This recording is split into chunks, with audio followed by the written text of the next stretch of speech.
东现在遇到了一个很荒唐的问题，欧盟要他交资料，中国却说其中一部分不能交。当两个司法辖区同时告诉一家企业你必须听我的，那企业到底听谁的呢？事情是这样的，欧盟说你想花22亿欧元买下 MediaMarkt 和 Zatter 背后的母公司 Ceconomy， 那我就得查清楚你拿来收购的钱里面有没有第三国政府给你的特殊支持。中国说，你查欧洲市场可以，但有些调查已经把手伸进中国境内了，这部分我们不认。最尴尬的就是京东，因为它既不能违反中国这边的法律，又必须拿到欧盟的批准，这笔交易呢才能继续往下走。更有意思的是，8月19日，中国司法部刚刚认定，欧盟在调查京东时采取的部分跨境调查措施属于不当域外管辖，任何组织和个人不得执行或者协助执行。可仅仅1天以后，8月20日，京东又向欧盟委员会递交了一份补救方案，一边说有些东西不能给，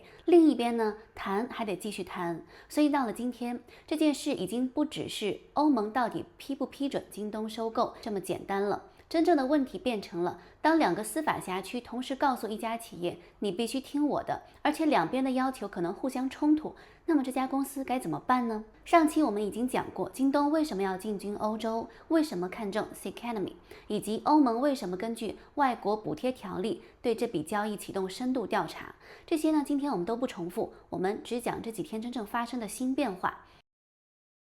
先把欧盟这一边的逻辑说清楚。欧盟现在查京东，并不是简单的说你是中国企业，所以我不让你买。他真正想确认的是，京东拿来参与欧洲市场竞争的钱，有没有因为中国政府或者其他公共机构提供的融资、税收优惠、补助等支持，获得普通欧洲企业没有的优势。这就是欧盟外国补贴条例想解决的问题。过去欧盟管自己成员国给企业补贴管得非常严，法国政府也好，德国政府也好，想偷偷给本国企业塞钱，都可能被欧盟国家援助规则盯上。但问题是，如果钱不是法国政府、德国政府给的，而是欧盟之外的政府给的呢？比如一家外国企业先在本国获得了便宜融资、税收优惠，然后再拿着这笔优势进入欧洲收购企业。以前这一块呢，并没有完全对应的监管工具，所以欧盟搞出了外国补贴条例，而且这套规则给欧委会的权限其实很大。它可以要求企业提交信息，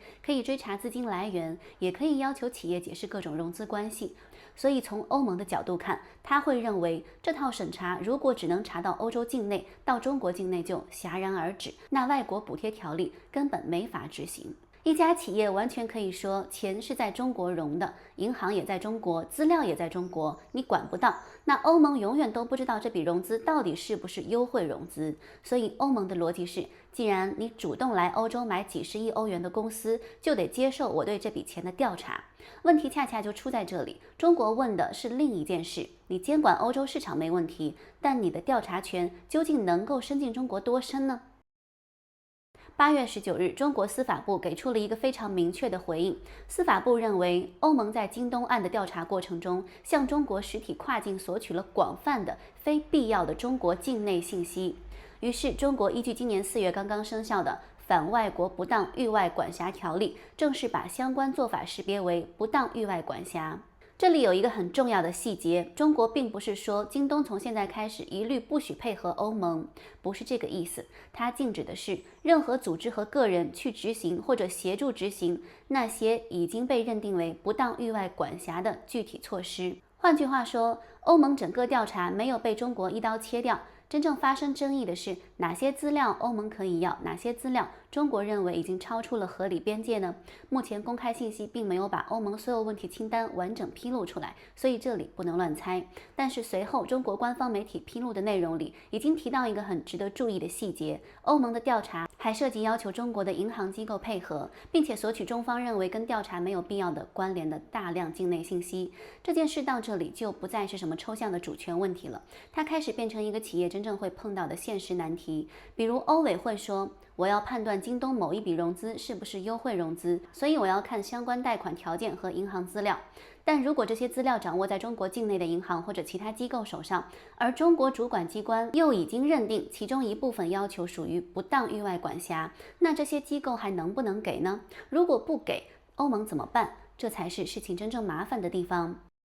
更值得注意的是，京东不是中国第一次用这套新规则回应欧盟。今年4月，中国刚刚出台反外国不当域外管辖条例，5月份这套规则第一次被实际使用，当时的对象是欧盟正在调查的中国安检设备企业同方威视。欧盟同样依据外国补贴条例展开调查，中国司法部随后也认定欧盟针对中国境内实体采取的部分跨境调查措施构成不当域外管辖，并要求境内相关主体不得协助。然后3个月以后，轮到了京东，从4月出台条例到5月同方威视，再到8月京东，这个节奏非常快，说明它已经不是一次临时的外交喊话，而正在形成一套真正可以拿出来使用的法律工具。而且中国这套规则还留了一道门，如果中国公民或者企业因为特殊情况确实需要执行或者协助执行相关外国措施，可以向中国主管部门申请，获得批准以后，可以在特定范围内配合。所以以后跨国企业真正面对的，很可能不是简单的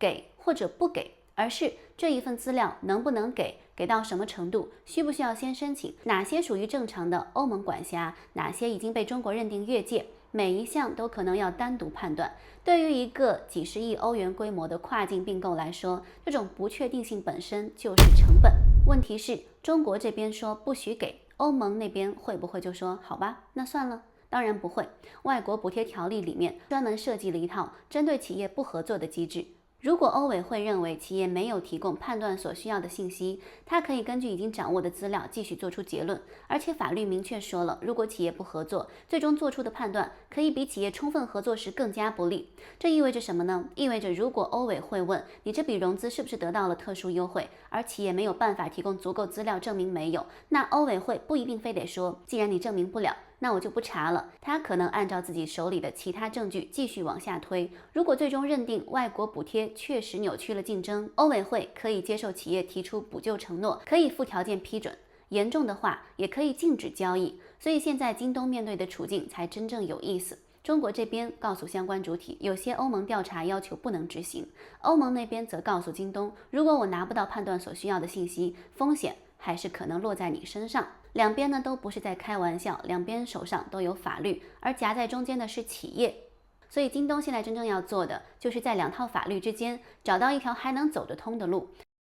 真正的争议不是谁更有道理，而是边界在哪里。看到这里，很多人可能已经开始站队了，一边会说欧盟就是拿公平竞争当借口限制中国企业进入欧洲，另一边会说中国企业既然来欧洲做生意，当然应该无条件接受欧洲监管。但我觉得这两种说法呢都太简单了，所以双方真正争的并不是你能不能调查京东，而是你的调查权到哪里为止。欧盟认为，如果我连资金链源头都不能追，那外国补贴审查就是一只没有牙齿的老虎。中国则认为，你监管进入欧洲市场的交易，不代表你的执法权可以无限延伸到中国境内。两边其实都有自己的内部逻辑，问题就在于目前这两套逻辑之间并没有一条大家都承认的边界，而当边界模糊的时候，真正承担风险的就是企业。所以这件事情真正值得看的，已经不是京东最后到底能不能拿下 MediaMarkt， 而是这套冲突以后会不会越来越常见。欧盟的外国补贴条例现在已经开始越来越频繁的使用，它查的不只是并购、大型公共采购、企业融资，各种可能影响欧洲市场竞争的外国政府支持都可能进入它的视野。与此同时，中国也已经把反不当域外管辖从一种原则性的立场，变成了一套真的可以启动、真的可以禁止境内主体配合的法律机制。一边在扩大经营监管，一边在扩大经济监管的跨境触角，另一边在建立阻断这种触角的制度。两边继续往前走，以后类似的冲突可能就会越来越多。所以如果说上一期京东收购 Cacademy 的故事讲的是一家中国企业怎样真正进入欧洲，那么这一次暴露出来的问题却是企业可以全球化，资本可以全球流动，但法律没有因此消失国界，甚至恰恰相反。过去大家讲全球化，想的都是商品怎么出去，资金怎么出去，企业怎么出去。但今天真正越来越麻烦的是，可能已经变成企业出去了以后，到底要听谁的规则？仓库可以建，门店可以买，物流可以铺，但不同国家法律之间那堵看不见的墙，可能比任何商业壁垒都难跨。结尾接下来当然还得看欧盟最终怎么处理这笔交易，以及京东8月20日提交的补救方案究竟能不能解决欧委会的担忧。但我觉得比这笔收购最后成不成功更值得关注的是，这个案子会不会留下一个新的先例，以后中国企业再去欧洲收购公司，可能已经不能只问这家公司值不值得买，这笔生意划不划算，还要提前想一个以前没那么突出的风险。如果欧盟要我提供一份资料，而中国法律不允许我提供，这笔交易从一开始还做不做得成？这才是京东这一次真正碰到的新门槛。你觉得一个国家监管进入自己市场的外国企业时，它的跨境取证权到底应该在哪里为止呢？如果一家企业同时面对2套互相冲突的法律，它又到底该听谁的呢？欢迎在评论区聊聊你的看法，我们下期再见。喜欢请记得关注。